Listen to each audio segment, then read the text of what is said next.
Let's do a practice projectile motion problem where delta y is 0. So let's make a problem up. Suppose a water balloon is launched at a speed of 30 meters per second at an angle of 20 degrees to the horizontal. So let's find some things. Let's first find the total time of flight of the balloon. Then we'll find the maximum height the balloon reaches.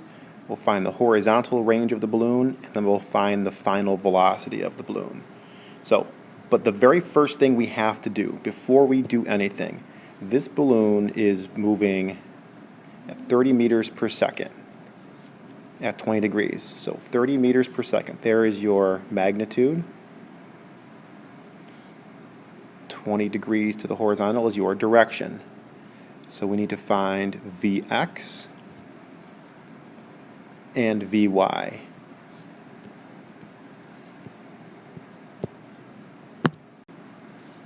So let's find Vx first. So Vx equals V cosine theta.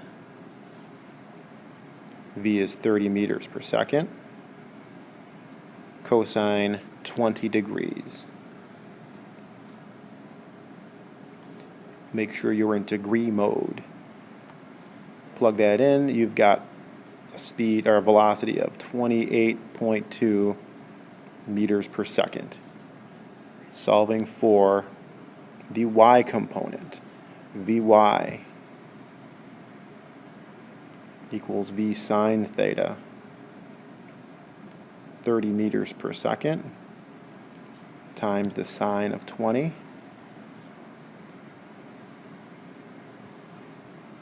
Gives us 10.3 meters per second.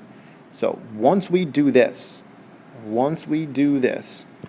we no longer need this 30 meters per second at 20 degrees.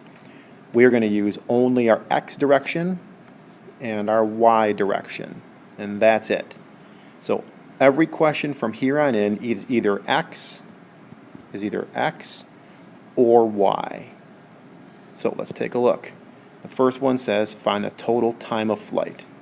So if I want to find the total time of flight, this is going to be y direction. I could use x if I had enough information.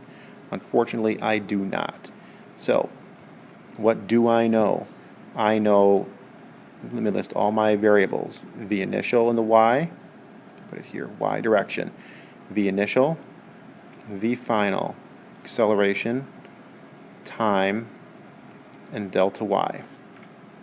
If I want the total time, my initial velocity in the y direction is 10.3 meters per second. My final velocity in the y is minus 10.3 meters per second. If it's the total time, the ball goes up, comes back down. I know my initial velocity here has to equal my final y there, just negative. The acceleration is always a minus 10 or 9.81 if you'd like, meters per second squared. Time is my unknown. Delta y, because the balloon starts and lands at the same position, our delta y is 0 meters. So because I have all those things, I can use any equation I like. And I like this one. I like to find time using V final minus V initial all over acceleration. So my V final is minus 10 meters per second squared minus 10 meters per second squared. Oh, not squared. It is only meters per second. Whew, I made a big mistake. So, well, now over the acceleration, which is minus 10 meters per second squared. Oh, that's what I was doing. This is 10.3. 10.3. Which gives me a time of 2.06 seconds. If you want to go to 2.1, you can do that. 2.1 seconds works fine too. So that's part A. That's a total time of flight of the ball. So part B says find the maximum height of the balloon. So to find max height, that's clearly delta y. So this is y stuff. So I'm looking for delta y. This is my unknown. V initial is still 10.3 meters per second. V final.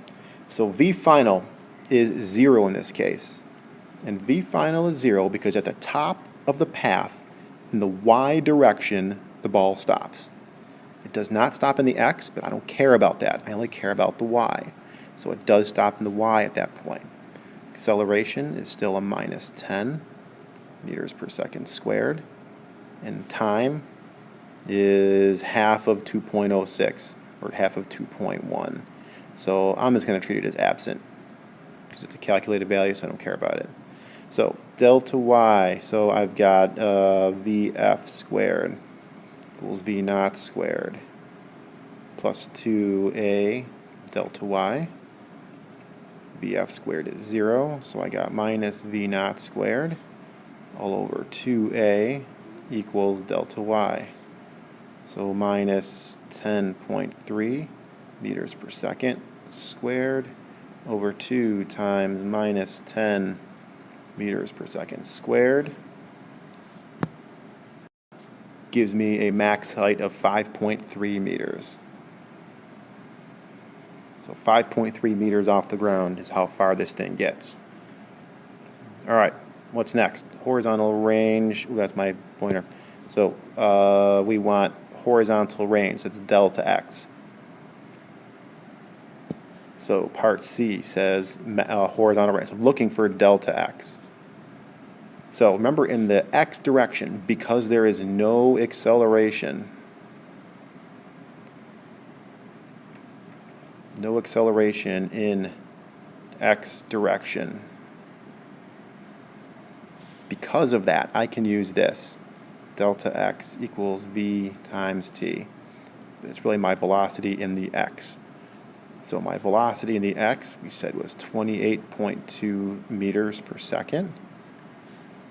My time was 2.06 or 2.1 seconds, which gives me a maximum horizontal range of around 59.2 meters.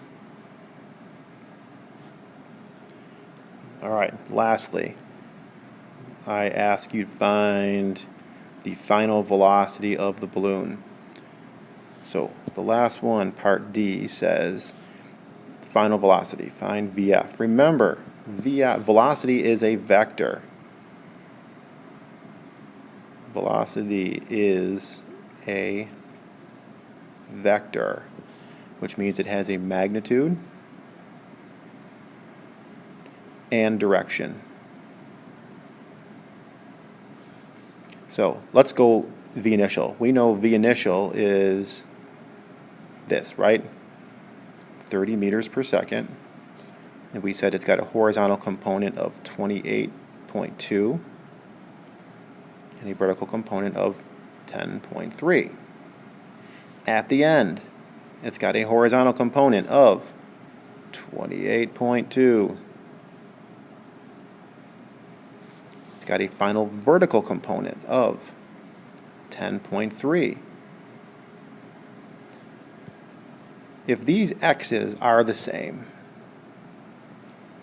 and these y's are the same, only different direction, that means this hypotenuse, or this resultant, must be the same. So this V final, this magnitude has to be 30 meters per second. But if this angle